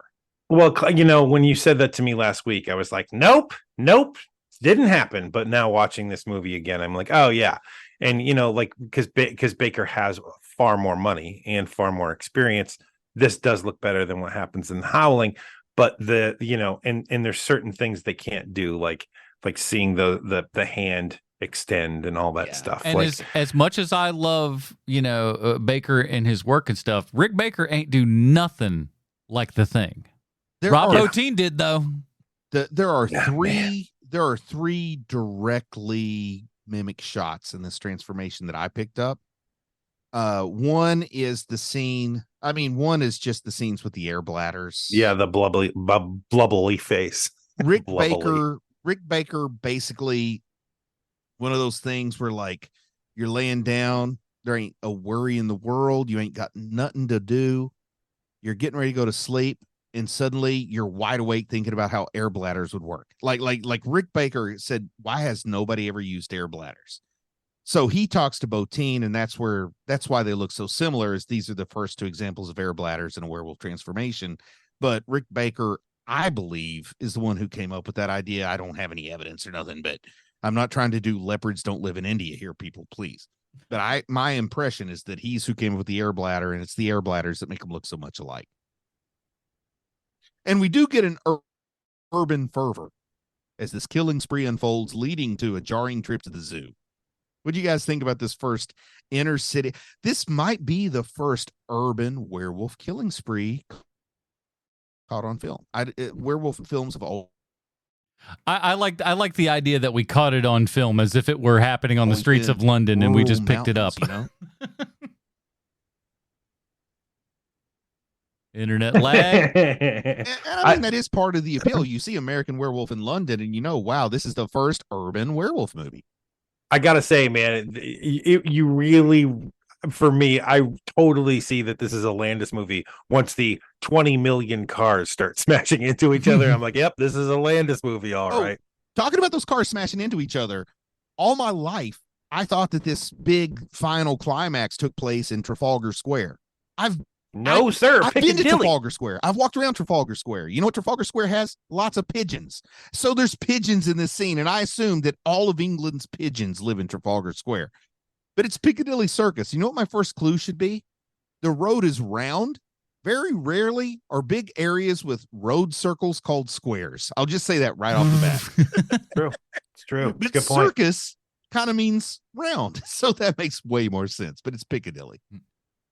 Yeah, Landis, in the interview I watched, he said that he thinks the most successful werewolf shot in the entire movie takes place in the tube station when dude is going up the escalator. Rich necktie dude, yeah. And he turns around and he sees in the the werewolf kind of like comes out. Here's what I don't like. The reveal there, yeah. I don't like that scene because it crossfades too quickly to the lion so that you doubt your own eyes, which is brilliant filmmaking, but not satisfying for me as that being the werewolf scene, because the later creepy werewolf scenes are what catch my attention. Well, we'll let Landis know that. Okay, I'll write him a letter. I'll say, coming from a person who's never killed anyone with a helicopter, I just want to say this. Dear Landis, stop. Clearly the second worst thing he's ever done on a movie set before. Sean, you yourself said this movie's about boners. Yes, it is. So when David Naughton wakes up naked in a pen with two timber wolves, do you think he did the stuff with those wolves when he was a werewolf? Yes, of course. That's exactly what I'm supposed to think. See, I've got a brain that I can't trust. So sometimes I think like I'm supposed to think this. Like I've already talked about how this movie's about suicide and you say, no, it's about boners. So when I see this and I think he did the stuff with those wolves, I don't know if you're going to say, of course he did, or only you would think that, Bruce. Like that is where I live in the world. Suicide Boners is a great punk band name. Oh man, that really is a good name for a punk band. Suicide Boners. But when a naked American man stole my balloons is uttered by an English child. Yes, it's fantastic. That's amazing. A Nike man stole my balloon. All I could think is that kid saying, a naked American man stole my balloons. And that's exactly what Marty Merrick would say if I could ever get a bus ticket to Leicestershire. He'd be like, this naked man came out of nowhere and stole my balloons. Oh man, but that iconic climax, all the cars crashing, I do like the part before he gets his final werewolf transformation and he's going to try to kill himself, and he goes to the red telephone booth and he picks up the phone, and eventually it makes more sense. But at first he picks up the phone, he tells the operator, I'd like to call the USA collect from David for anyone. Yeah. And I'm like, can you just say, give me anyone in this country? And the operator will do it. All right. But then later he gives her a specific phone number. And I realize he means no matter who answers the phone, I want to talk to them. But at first I'm like, is he just saying, give me anyone in America? And I'll tell them to tell my mom I love them. Klondike 654. But we do get another adult movie theater scene. And Rick Baker and Bottin, their transformation scenes being so similar are going to make people compare this. The fact that we have 2 werewolf resurgence movies coming out in the same 12-month period is going to get people to compare them. But then they both have adult movie theater scenes, which I think is a comment on how mainstream porn was in the late 70s. Well, yeah, because, I mean, when you have like stuff like, Behind the Green Door and all this stuff that comes out and then becomes like a pop culture phenomenon, even amongst, Hollywood people and everything. I mean, there's video of them going to see these flicks and stuff like that. And so like it's the word has gotten out. And in its simplest form, werewolves are a metaphor for human changes in its simplest form. Mm-hmm. So, of course, puberty is a big human change. Werewolves are associated with puberty because people get hairy, they start to act differently, they get angry, they get bumpy, mm-hmm. and they get horny. So werewolves are always associated with libidinous activity. So I think putting the adult movie theater scenes in both of these contemporaneous films makes sense at the time, but when you watch it now, it really, really feels like one is trying to mimic the other, right? I mean, you got that. I mean, there's a porno theater, Taxi Driver, and like it seems to be just kind of a. It feels like there were porno movies in like porno theaters and like every dirty, like if you're in New York, it's like you're in a scuzz place, yeah. In the 70s, yes, but I think that's because there was the phenomenon of out of nowhere movies like Deep Throat and Behind the Green Door and The Devil and Mrs. Jones were showing at what counted as the local movie house back then. Right. I mean, they didn't have AMC and Regal, but you did have the mom and pops, and they're devoting the big screen to Deep Throat for a week. Right. But man, could you imagine? Anyway, I won't even go into that. Yes, but I can, because I saw a documentary and there were old people in the theater. So yeah, I can actually. It was weird. Not being able to control your sexual urges is a werewolf theme. So it shows up here with all these adult movie theater scenes that show up in both of these films. And also I hate the adult movie theater scene because this is the reason I couldn't watch werewolf movies until I was able to go to Blockbuster on my own. Blockbuster edited those scenes out. Man, but we get a more quadrupedal wolf this week. I wonder if at some point the people who make important decisions decided they did need to differentiate this movie, because the quadrupedal wolf is bold. It's used rarely. It's not as beloved, but boy, does Landis find a way to make it look unsettling in this movie, because I did not think a quadrupedal werewolf could affect me the way this one does in terms of the visuals. There will never be a quadrupedal werewolf like this. I'm sorry, Twilight. You missed the mark. Underworld, you missed the mark. John Landis, I don't like you, but you're the only guy that has ever made a quadrupedal werewolf that impressed me. The thing is like with this is because I think one of the reasons that you like it is because of the imperfection of it all, because it's a full puppet that's being controlled by a whole bunch of people and everything. Its movements are off. They're not quite real, which lends to also way better than they should be. Like, right. Yes, they're off, but they're fluid enough to be Uncanny Valley and not Muppet. Like if it was stop motion, it would not be unsettling to me because my brain loves Harryhausen. Right. And it's got this big, fat, thick body like a Rottweiler. That's what's unsettling is it looks like at any moment it could stand up if it wanted to, but it's choosing not to. That's part of the unsettling. It's a muscular run too. It's a muscular run where it's like that's what's frightening about it. Yeah. It is not a body shape or a type of movement that occurs in nature, and to me that creeps me out. But yeah, it's a good stuff, and we finally, and once we get them killed there and everything turned back to normal, like it's a great ending. And the last thing I got to say is this has the classic Wolfman ending, only instead of Claude Rains, it's the cops. But it also kind of has the classic King Kong ending. And I'm not talking about any of the remakes. I'm talking about like the 1930s original classic movie, King Kong, where the final line, I believe, of the film is it wasn't the planes, it was beauty that killed the beast. Mm-hmm. And in this movie, in the end, all I could think is it wasn't the bullets, it was beauty that killed the beast, because it was the nurse that got his attention so that he was able to be shot by the cops. And it really had that King Kong ending, which I guess pushes back to the fact that maybe a director like John Landis thinks the secret to immortal life is never to do it. Are we thinking of two different King Kongs? Because the King Kong, the last line of the King Kong that I remember best is like, so we're just going to leave him in there in the middle of the earth? And they said, yeah, I guess so. We're just going to leave him right in the middle of the earth. I'm talking about the hacky one that nobody likes. The hacky one. Oh my word. Oh my word. Hacky. You shut your mouth right now. No. Honestly, best monster movie. I'm sorry, all of you Japanese fans of Godzilla. Godzilla is a great movie, but it is it's a literary feat. Filmmaking. Come on, you're talking about Godzilla in 1996, right? And I'm talking about the one with Matthew Broderick. I thought that was 99.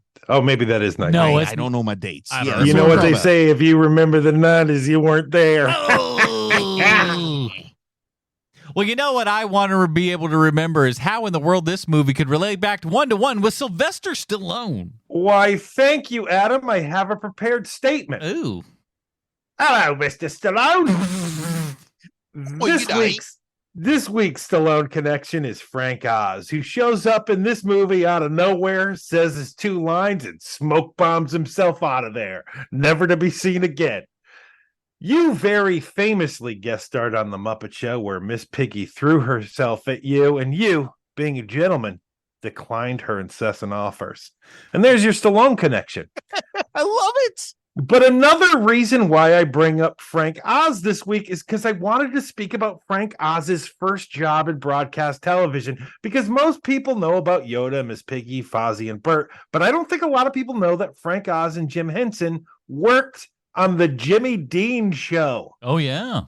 Their first job, that was Jimmy a real Dean sausage Show. fest. The guy I know best as the Sausage Guy was a country western singer, his big hit being Big Bad John, a hit so big in 1961 that it made Jimmy Dean instantly famous. Wasting no time. Sorry, man, I shouldn't interrupt, but Big Bad John, one of the first 45s I ever owned. Wasting no time, Jimmy Dean took his fame and parlayed that into a comedy variety hour 2 years later. And on this show was Jimmy Dean's sidekick. That sidekick was a piano-playing dog named Rolf, voiced by Jim Henson, but puppeteered by Frank Oz. Rolf became an overnight sensation, and the show would get over 2,000 fan letters a week saying how much they loved Rolf. The show would air for 3 years, after which we know what would happen with Frank Oz and Jim Henson. Jimmy Dean would start a pork sausage company that would bring him untold fortune. But Buddy Atkinson was a writer on the show, which is a name you might not recognize, but he would also become a millionaire by creating, writing, and producing a show called The Beverly Hillbillies. Oh. That's your Stallone connection this week. Frank Oz, I hope to hear from you soon. Your pal, Sweet Shawnsy from the internet. You see, this is why I like the Stallone connection, because you never quite know where it's going to go. I thought we were going to go Oscar route. Hey, it's so easy because it's literally right there. You cannot prove that Frank Stallone is not named after Frank Oz. It's true. I can't prove that. Can't not prove it. That's for darn sure. You can't prove it because I'll put my fingers in my ears and go la la la la la if you try to. Then it won't be any different. Well, here at HMP, we got our own patented Robin rating system. Bruce, this is curious because you have kind of gone a little wavering here, so I want to know what your Robin rating is for American Werewolf in London. It's a great movie. You know, it's a great movie, and just because I like other movies better doesn't mean that I don't like this one. And sometimes that's hard to get across because sometimes you have to argue really well when you have an outsider feeling. But is somebody who knows nothing about nothing, if I was forced to give some kind of advice to a young person who wanted to have fun making a werewolf movie, I would say you have to watch this movie because it's going to tell you how you can do it. And then you say, well, I don't want to do this and I don't want to do that. And if you don't say you don't want to do it, all the rest you have to do. That's how important this movie is. You don't pick the parts you want to use. You pick the parts you want to change, and then you're using everything else. Because it has defined the werewolf movie better than anything since Universal's Wolfman. Yeah. And that means it is up there that everybody needs to watch it. But for me, I don't enjoy it as much as a lot of people do, but I still think everybody needs to watch it. So I'm going to give it, I'm famous for inventing the Robin rating scale. Oh, of course. And I'm also here. I've got recorded. It was evidence. all you. Hello, it's 2016, and I'm inventing the Robin rating scale. You see that? Wow. See, Adam, do you know who invented it? I mean, I don't know. Like, it's one of those love it things. if it Again, was like- it was if so it- long Because I know ago. who it is. I know who it is. I I'm think gonna. it'd be- I think I'm gonna clip that segment and we'll Okay. we'll play it. You're sounding as if maybe you created that segment, Sean. I'm not saying that. He I might. I have. just know I know who did it. So Well, I'm thinking it might have been you, because how else would you know so well? we'll see. And I'm not arguing with you. I'm just We'll saying see that I next will week. have We'll you see next week. Tune in. have you ever heard a little term called revisionist history? Anyway, Carrie Kelly, go watch it. If you love it, you're welcome. If you don't love it, watch it again and figure out why, because that's what I had to do. And I respect this movie more than I like it. You know what's funny is he says that he doesn't like he came up with the Robin, yet he absolutely used it to its proper degree right there, because he like, for him, this is a Carrie Kelly, like it's like he understands its place in history, but he's not necessarily willing to say that it's one of his particular favorites, but he knows why people would like it. That's what a Carrie Yes. Kelly is. Congratulations, Bruce. You did that's- write the best system in the world. That's exactly what I had in mind when I invented the system. Of yes. course it was. Yeah, no. Yeah. Sean, what about you in the system that Bruce I clearly really hope invented? I really hope Adam invented it, because he is totally convinced he didn't at this point. That's why I hope it's him. For me, this is my second favorite werewolf movie. This is a low Tim Drake.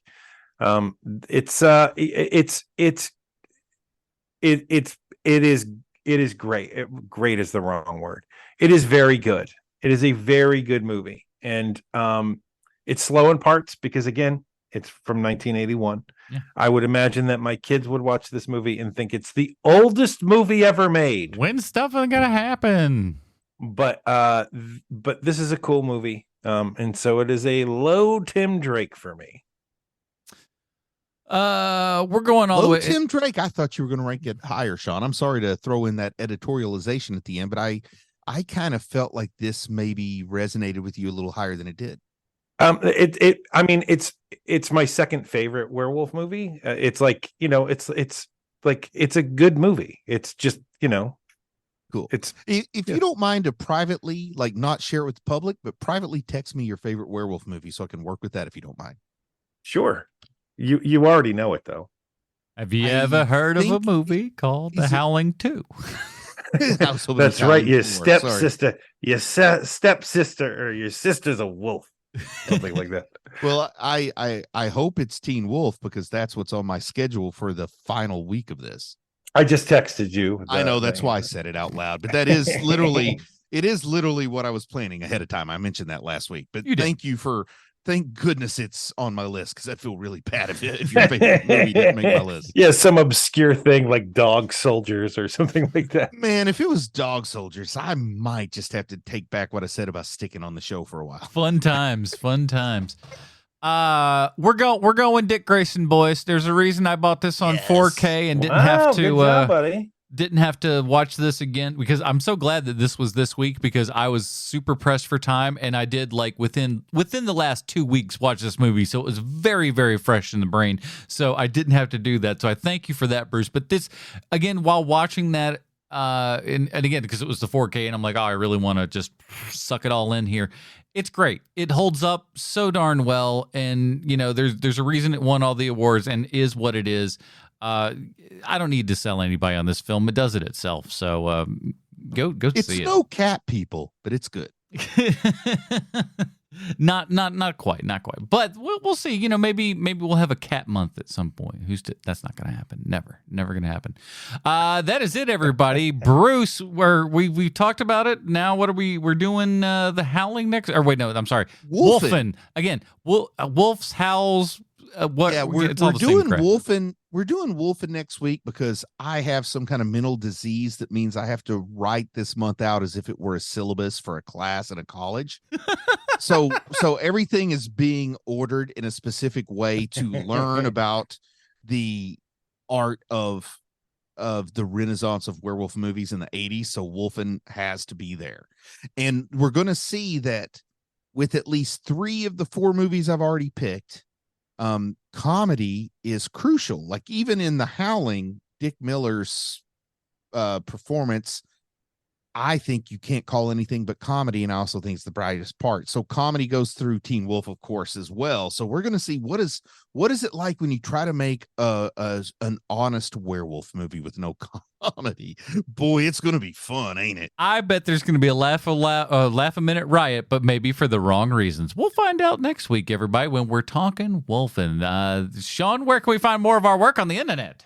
You know what? We have got another podcast called Star Wars 30 Questions, Ahsoka 30 Questions. Show up for that. We are rounding out that season there and everything. We got a lot of stuff to say on that, so check it out. That is it, everybody. Join us next week when we're talking Wolfen. For sweet shots of go back from the internet and Bruce Leslie, I'm Adam Portress. Stay super, everybody. Bye, Marty and Edie.